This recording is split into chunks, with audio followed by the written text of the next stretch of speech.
Yo, yo, yo, what is up, my fallopian tubers? Cesario from the barrio. Coming back at you with another video for your butt.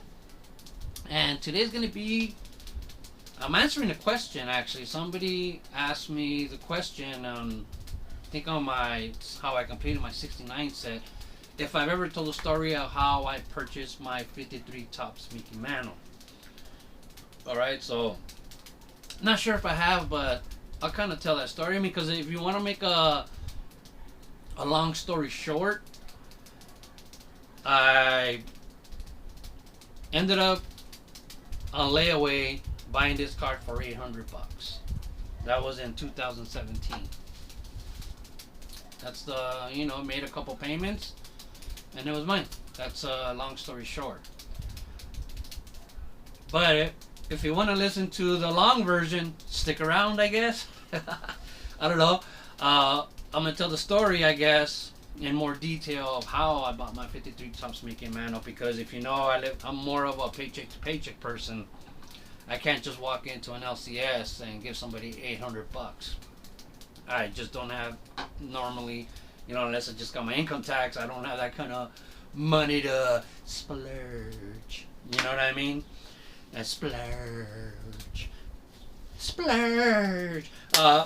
But even the price point, this card was on sale for like $1,000 for the longest time, and I would see it, but it was just like way out of my price range. It was like, I had never had a comic card before that. And so I guess to tell the story of how I got to that 800 price point, I guess, is where we'll do this first. Is this all happened like during the playoffs, the MLB playoffs, and I was working and we were getting paid like double time or whatever the deal was. My checks were coming bigger, so I said I'm gonna buy these cards. All right. These were cheaper. The first one actually that I bought was the 55. All right, I got that 55, and I think the Eddie Matthews was the first one I had from the 55. And so, but these Bowmans, they're not really part of my checklist as a Mickey Mantle, for my Mickey Mantle checklist. And I have my Mickey Mantle checklist right here. Okay. If you look at the beginning, the 52 was just like never gonna happen. But at the same time, I thought the 53 was never gonna happen either. But so there's my checklist, but the thing is, you see on top it says Topps checklist. All right. So it's only the Topps Mickey Mantle playing day cards, from Topps, the playing day cards. That's the checklist. So these Bowmans are not on that checklist.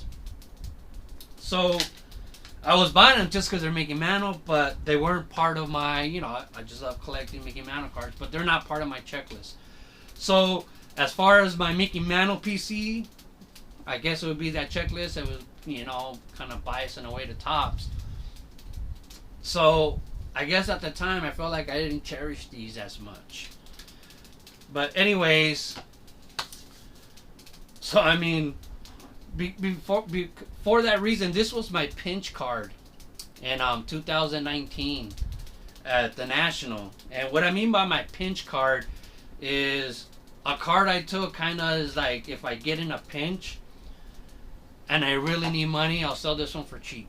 Because it'll still be, because somebody told me, and I hate when people tell me, and this is one of the reasons, like I hate when people tell me how much my cards have gone up in value or how much they're worth. I really don't want to hear it. But because of that, because somebody told me, oh, that card's like $800, and I was like, wow, for $800 at the National, that'd be sweet to have, and it, my heart was pounding, like boom, boom, boom, boom, boom, boom, $800. I could buy some pretty bitchin' ass cards for $800. But anyways, that's the thing, man. You go to the National, and I remember that year I took like $300 on me, and you think that's enough, but you think you're gonna come out $300 in cards, but you forget about food, beer after beer, Yeah, you fall short. But anyways, I was just kind of being prepared, and I took this as a pinch card. In case I got in a pinch, I would sell that. And that's the thing about, like, it just seemed like I could sell this card and probably buy it again later, which is that mentality that I have, but I know it's not true. I wouldn't be able to get it at that price point anymore. It's not gonna go down. Only it goes up from here. Only one way to go from here is up to the moon, right? Let's go! Come on, breakers, investors. You know what I'm talking about. So that's why I was willing to give that up. That was my pinch card at the National. So because I bought these two cards, I was looking at this card again. I just had a habit of doing that, going to these tables. Just, can I see that card again? And I would just look at it. So before I owned it, man, I picked this up many times and just admired it. And then eventually she's like, I'll give it to you for $900 on layaway. So she took $100 off, and I was like, okay, yeah. And I'm thinking, I could pay it off with my World Series bonus, for making the playoff bonus. When I get that, So, she was actually working up the paperwork for it. I started looking at other cards, at other binders, and pulling out, I remember a couple of Griffey's, Cal Ripkins, pulling out some cards, pulling out a bunch of cards. And by the time she finished the paper, I said, oh, can you add these on? And it was like $200 in cards. And so that's what I had on me, was $200, like just from a regular paycheck from working on those World Series games or whatever. And so gave her that as a down payment, but I still owed $900, for this card. So, I was like, by the World Series bonus, I wasn't expecting that till December, and this is, in November or October, whatever it was. And so this is how I got the first payment, which was unexpected. So I pretty much made 2 payments for that card, which is not normal for me. I live paycheck to paycheck. There's no way I could have made these 2 big payments unless it wasn't for this specific year and situation that I was in. So I was buying my first house. Okay, so I was in the middle of buying my first house, and so the first deal was that, $50,000 down, and we have this house. So we're looking at another house, and they said, okay, you're gonna buy this house, $50,000 down. We'll put you in escrow and this and that. And so then they told me, go to your, because that's how much I had on my 401k. It was 50 grand. So they said, go to your bank, take out your 401k, give it, and transfer the 50 grand to this account, and we'll go through escrow. Did all the stuff necessary to take out the 401k. But what got transferred was like something more closer to 36,000, because you get a stiff penalty for taking out your own money early because you have a deal. That's just part of the deal. So, man, they taxed me like 14 grand, and then so obviously that deal went through, didn't get the house. So then they finally find another house, and like, 36,000 down for this house, and then you get your hopes up and everything for that one, and then that one fell through, whatever, because one of the people and the loan officers, whatever, missed a page or two of their signatures, and that went through, and somebody else got the house. And so honestly, by the time I bought the house that I'm living at right now, the payment went down. I guess like a new person took over, and then they got us this house with like, say, 25 grand down, and then we had like 15 grand left over. But we redid the kitchen, and then with some of that money left over, I was able to make a payment on the 53 Mantle. All because of all this stuff that happened with the house, and trying to get the payment. So what ended up happening is we took out we had 36,000 from my 401k, and my down payment was like 25. So that's how we rebuilt the kitchen. I bought flooring for the house that we had forever laying around. And with money left over, I made my like a $400 payment on this. All right. Only way I was ever gonna make a $400 payment was for something like that to happen, and then it just happened. All right. And then like so 2 weeks later, I get like my bonus from the World Series from the playoffs.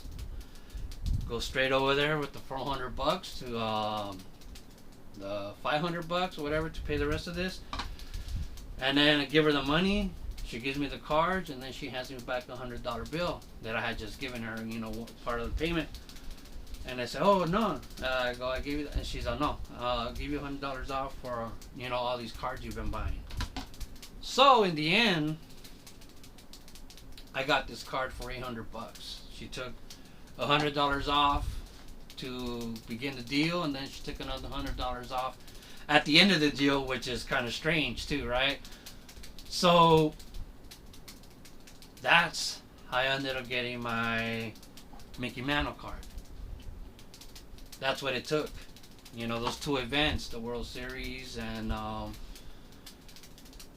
my house, the way the escrow went, it was crazy. It was a crazy thing, man. It took forever to buy a house here. I mean, it just took us forever. And another thing, just to add to the story, is like, so, I was kind of scared to tell my wife exactly how much I had paid for this, or just tell her the story about it. But some of the other cards that I bought, like I said, there were some modern cards, and I think I had like a Jeff Bagwell or, Craig Biggio shiny card, like in a stack next to this card, right? And then, and I was scared, like, I had it in my card room, and I had that stack next to it with the Craig Biggio on top of the shiny card, and she walks into the room, and she looks at it, and I'm like, oh, and she walks towards him, and she picks up that Craig Biggio. It was like a, 1990s or 2000s, just shiny card, no value. And she's like, how much was this? How much was this? You had like a $1 card next to like a $1,000 card, and she thought that $1 card was more valuable than the $1,000 card. When you know absolutely nothing. That's like a third person's point of view. You know what I mean?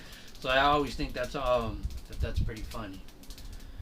So anyways, Vintage Sanctuary, I hope that answers your question, but that's pretty much how I bought my 1953 Mickey Mantle. Graded a 3 PSI. Ciao! Just look at it. Look at it.